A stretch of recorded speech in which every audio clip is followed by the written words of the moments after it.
So, your higher self is another way of saying your soul or your divine essence, your true nature, who you are authentically. Okay? This is the eternal part of you. This is the part of you that is beyond space and time, beyond this physical body. The part of you that will carry on after you die. Your personality self is something that your mind acquires while you are here in this world. So the personality is the part of you that feels like I am Abigail. I am a healer, a teacher that has all of these identifications for who I am. And all of these ways that all of these mechanisms that we acquire to navigate life. So, any coping mechanisms that you acquire when you're younger, beliefs, just ways of being that we attribute to our personality. This is often the part of ourselves that we say, oh, I'm just a worrier. Like, that's just who I am. Or um, just, anything that we identify as, be that a limitation or not. So, it's personality is often more connected with the ego. So, if you could say ego actually is another way of saying personality. And there's nothing wrong with the ego. We need an ego in this world. Ego creates a sense of separation. It creates a sense of me and you. So I know to put water in my mouth and not yours. Because while the soul knows that we're all connected in many ways, we're all one, we also need to have that sense of individuality so we can navigate this world. However, the problem is when the ego becomes out of balance and when we lead from the ego, when we move from this place. So, why is it important to be able to drop into your higher self and recognize when you're in your personality or when you're in your higher self? So, the decisions that we make from the personality or from the ego, those are going to be decisions that are more limited to what the mind is able to perceive through its beliefs, through its perceptions, through its preconceived judgments of who you believe you are, of what you believe the world to be. So it's more limited in what we're able to do. So the ego is more likely, as example, it's a part of us that gets imprinted by society, and as we move through life, we make decisions about what we think we should want versus what necessarily actually brings us joy. So that feeling of joy, that sparking of joy, that's the soul, that's the higher self. So when you can learn to recognize these two and distinguish between these two and intentionally drop into the higher self, then you're able to take steps from your natural essence, your own divinity, your strength, the limitless part of you that has the vision for your life, that knows what it is you want and how to create it, and then the ability to take steps towards bringing that into your 3D reality, and often in a way that is much more powerful, much faster, much more in flow, more in ease than if you were trying to push through with your personality, because this part of you has a much bigger perspective. It's able to see and understand in a far greater way than just the personality is, than just the ego is. Okay, so you could say that your personality is the acquired part of you that you pick up in this lifetime throughout societal imprinting, ancestral imprinting, familial imprinting.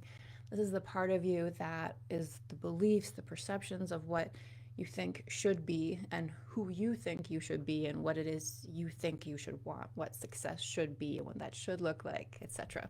A lot more shoulds.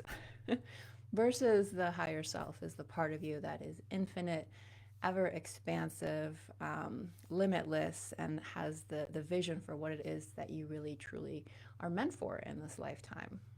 So, being able to recognize this is really important if you want to live a fulfilling life, if you want to move through life with flow and ease and move towards things that actually bring you joy, that are actually fulfilling.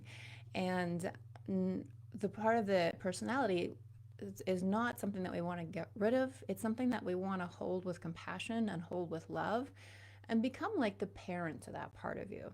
So the ego is a part of you that is needed in this world, that you need in this life on earth, but it is something that is a really terrible leader. It's not meant to run the show. You can think of your ego as like all of the imprints and acquired beliefs and traits and coping mechanisms that your younger child would have, or different iterations of you from when those times that you got imprinted began.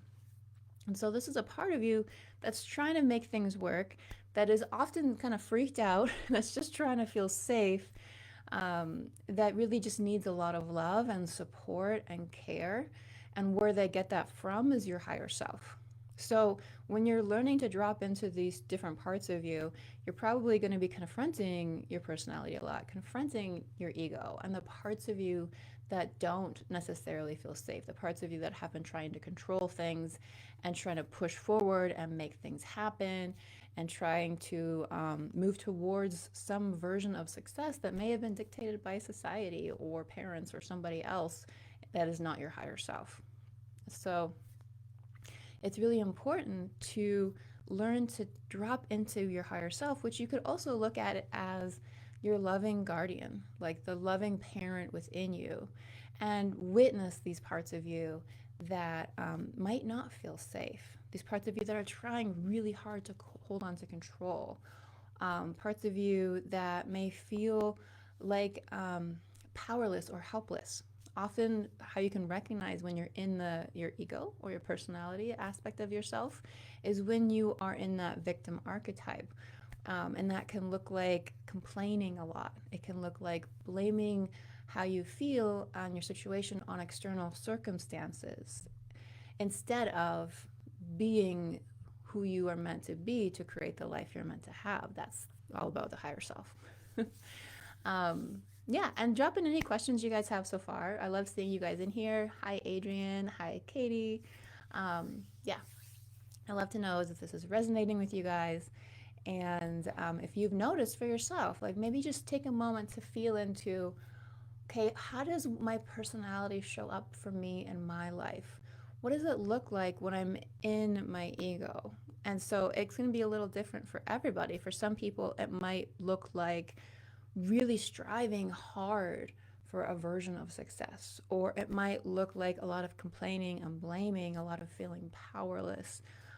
It could look like when you're in that victim archetype, it could look like feeling like you need to wait for some sort of situation to change in order to take the steps you want to move forward. And that could be having enough money in my bank account in order to take a step forward into what I'm meant to be doing. Or it could look like, having it be a certain time of year, or being a certain age, or whatever that is. It could look a lot of different ways. But anytime you're looking at external circumstances to dictate how you should move forward, or if you're waiting, if once I have this, then I can do that, then you're just in that waiting energy. That's not an energy of doing, of transforming, of being. It's an energy of waiting, and waiting will bring you more waiting.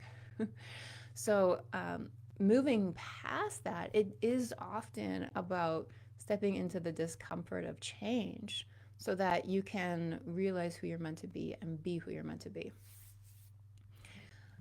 So, what are the things that can cause us to not be able to access our higher self? So, two things is beliefs and blocked, stuck emotions in the body. So these things together form energetic blocks. And if you can imagine that your divine essence, who you are as a soul, you are, the part of you that's observing, the part of you that asks, who is this personality? The part of you that asks when you're talking to yourself, who am I talking to? It's the part of you that witnesses.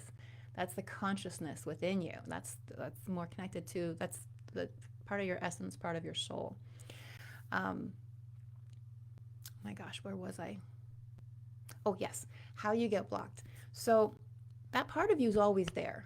And sometimes it can get kind of buried with the noise of thoughts, of mental thoughts that might play on loop. It's really wild how when we bring our unconscious thoughts to our conscious awareness, and when you make note of how many times maybe you complain in a day, or maybe how many times you say to yourself, oh, I can't afford that. Or how many times you might say, people are the worst, whatever it is. if you've noticed that there's a certain story that seems to be playing on loop, just make a note of, like, write it down. How many times does my mind unconsciously play that record? And is that record serving you?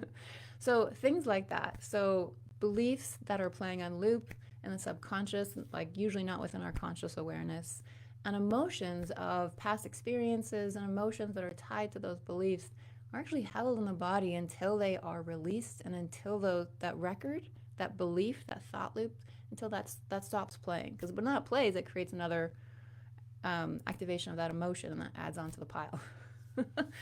So these are the things that kind of become like this blanket over your divine essence. So you have this like beautiful, perfect soul, but then these thoughts, these limiting beliefs, and these stuck emotions layer over it, so that it gets to be really hard to see. And you're like, what is even in there? Is there anything in there? I don't know. I'm just feeling really unfulfilled and frustrated.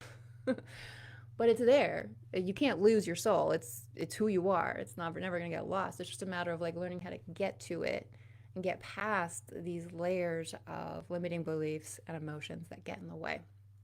So when you do that work, it's a process. It's often uncomfortable because you have to get past the personality, which is the part of you that is trying to keep you safe and the same. It's trying to keep you safe in the familiar and what it knows. And even if what it knows is frustration, is feeling stuck, even if that is something that makes you unhappy, your mind is going to try to hold on to that because it's just trying to keep you safe. It knows that. It's the part of you that's trying to always feel safe, that's trying to control, that's trying to cope however it has learned how to, in a very limited way. And so as you are moving past these layers of limiting beliefs, of stuck emotions to get to your soul, it's going to feel kind of thick and sticky for a little while. And you're just going to have to deal with that. So it's about getting comfortable with this aspect of not knowing who you are for a little while, because the personality loves to say, I am this, I am that, this is me, who I am, this is my life, this is what I know, this is what I do, and I feel safe in all of these belief structures and all of these ways that we identify as ourselves. And so when you start pulling those away, these limiting beliefs, and you start moving them away and breaking through them, there's this moment of, well, who am I without those? Who am I? And so there's this period of change and transition.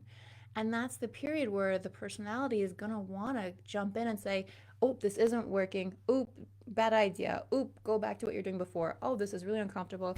This is not for me. That's when all those thoughts are going to start coming up. That's normal. That happens. That's to be expected. The important thing to do is to recognize when that's coming up, when that part of you is trying to feel safe and familiar, when those coping mechanisms come in and try to pull you back to what is known. Because you can listen to them, and a lot of people do, and they decide, oh, this is not for me, I'm not that, I'm this, and then go back to what's known and safe and familiar. The only problem is that that doesn't really get you anywhere. If you're trying to move into someone else, somewhere else, then you have to move through that temporary discomfort of not knowing who you're going to be. Now, there are absolutely ways of making that more comfortable, making it more familiar, stepping into a new version of you. In some ways you can do that is by really genuinely asking yourself, if you have these limiting beliefs, if you have a belief that says there's never enough money, or a belief that says I'm never healthy enough, or I'm not good enough, or I'm not confident enough, or whatever it is, you ask yourself honestly, who am I without that thought? And let your mind open up to a world of possibility. Just ask yourself that question with the expectation of giving yourself a true and honest response, of allowing your mind to open up to that reality of who you are without it. I can almost guarantee you who you are without it is going to be a lot more free than who you are with it. We've done this exercise with a lot of people in a lot of ways, and freedom always comes up in that, because that is the nature of who you are. You have free will. You are free to make any decision you want in your life, to have the life you're meant for, to have a life your soul desires. But limiting beliefs, we can hypnotize ourselves with our thoughts, with our words, with things like, I don't have enough, I'm not enough, I can't do that, it's too much, I'm going to go back to what I know, I'm going to stay in my lane. We hypnotize ourselves with these thoughts, with these records that play on loop. And those are the things that make us feel like we aren't free. And so, how do you get back your innate freedom? You take out the record. You play a new record. So asking yourself, who am I without this limitation? And you can try this now. Think about, like, what is the biggest way that I feel stuck in my life right now? What is the biggest way that I feel blocked right now? Maybe it's financially. Maybe it's health. Maybe it's feeling unfulfilled in your work and wanting a new career. Maybe it's not knowing what it is you're meant to be doing.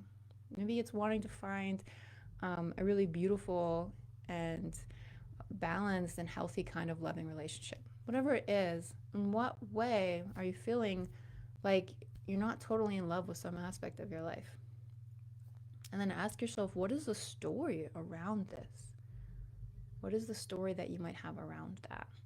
Because that's going to really let you know, it's going to bring the unconscious into your conscious awareness, and it's going to be the beginning of taking out that record that hasn't been serving you and putting something else in, putting in your higher self, your innate free nature. Because everything is a hell of a lot more fun from that place.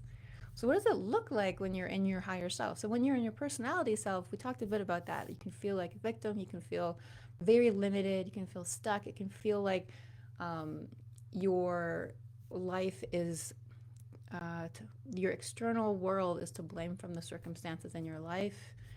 That is very much being in the ego, being in the personality. So what does it look like when you're in your higher self?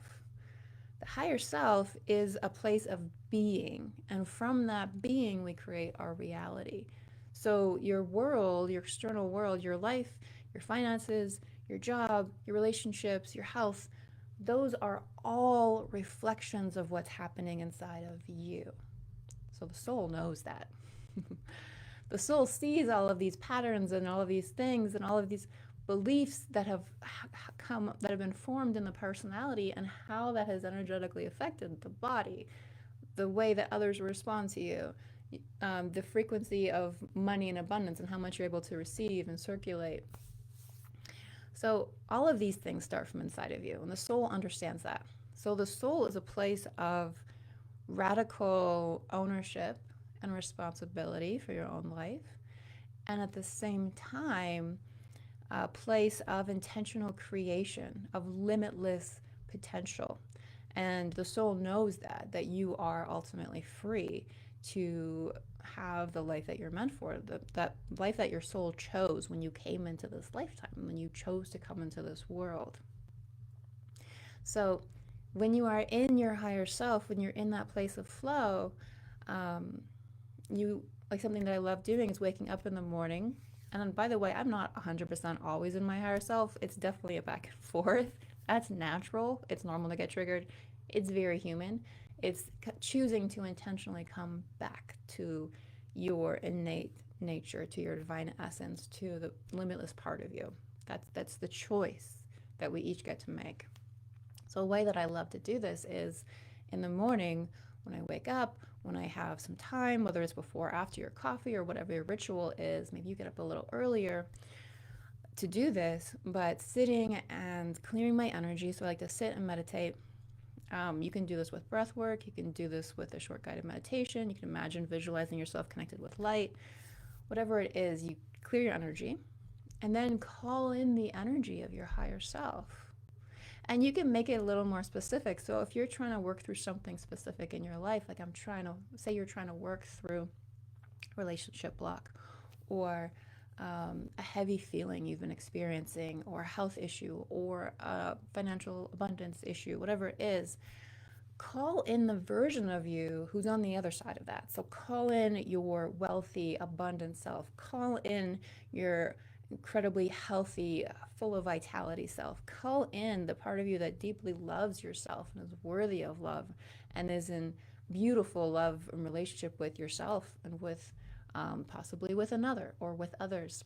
So feeling that part of you, calling that part of you in, to your body, into your consciousness here and now, embodying that part of you and just being in that energy for a while. Just familiarize your nervous system, familiarize yourself with this version of you, because that's who you are without that limitation. That is who you are without those blocks, without those beliefs, without those emotions, without any stuck energy, anything you've been holding onto for various reasons, in some way to try to stay safe, to try to do what's right or what is believed to be right versus what is actually right for you. So you call in that energy of your higher self, and from that place ask, what should I do today? What should I focus on today? What should I do next? And when you do this, you're going to move the needle so far. You're going to do so much. You're going to get so much done. Because after you get that guidance, go and do it. You have to actually do it as well. So maybe it is going to the beach. Maybe it is doing these specific steps in your business. Maybe it is taking a pottery class to come back into that sense of play and connection with your senses. Whatever it is, listen to the guidance that you get and then do that. And when you do that, you're going to transform so quickly because you're coming into your higher self and you're letting that part of you guide you. This is so, so, so powerful, you guys. Doing this will absolutely change your life. It'll change your business. It'll change your circumstance.